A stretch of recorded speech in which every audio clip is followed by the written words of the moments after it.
now time for Ask the Expert. A new government report reveals obesity rates in the U.S. continue to rise. And it's not just men, but women who are more likely to be obese. We have Dr. Jennifer McKinnon with the Medical College of Wisconsin joining us now this afternoon. And obesity in the U.S., is it on the increase or the decrease? It is on the increase. The study that came out from the Centers of Disease Control did say the number is about 34%. So 1 in 3 adults in the United States are considered obese, and another 1 in the 3 people would be overweight. So 2 in 3 adults now are either overweight or obese.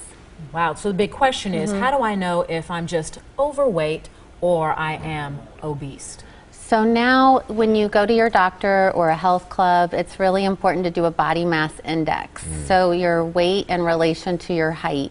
And you can go online and there's calculators with the National Institute of Health and many different websites to know that.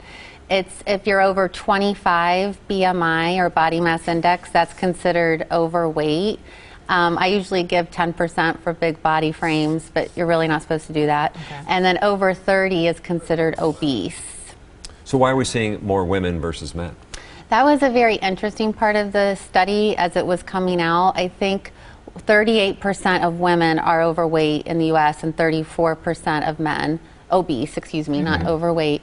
But we think it has to do with social determinants of health. It has to do with socioeconomic status. It has to do with living in certain zip codes where we see what's called food deserts. Women are single moms in many instances, working and trying to feed their family. So I think what we're seeing is a trend where women are indeed gaining more weight, not able to eat as healthy because they're, very busy. And Well, what conditions are related to obesity that we should be concerned about?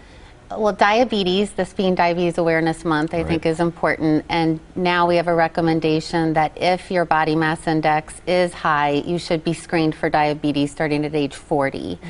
Definitely you want to know that because there are medications to go on to help the insulin resistance from going into full force diabetes. And then of course sleep apnea, heart disease, strokes, and then there are cancers associated with obesity. And when we're talking obesity, I mean, is that one thing, I'm sure when you're meeting with your clients, your patients, that it is preventable. So what do you do now to try to treat it? Right, it is preventable. It's a hard road once it's there. And back to women, when they hit the menopausal status, it is harder to lose weight. I think it has to do with portions. We've seen portions increase since the 1980s when we didn't have such a problem. We see people driving and not walking or riding their bikes. And we see people not calorie counting and not knowing how many calories are in things, which is why it's great. Restaurants are posting that and not cooking with trans fats. Well, we're doing a lot of calorie counting around here lately. They gave us a little Fitbit that we can wear around the newsroom, so we're all checking that. If you have a question for one of our experts, email them at asktheexpert@todaystmj4.com. You can also leave a voicemail right there on the screen.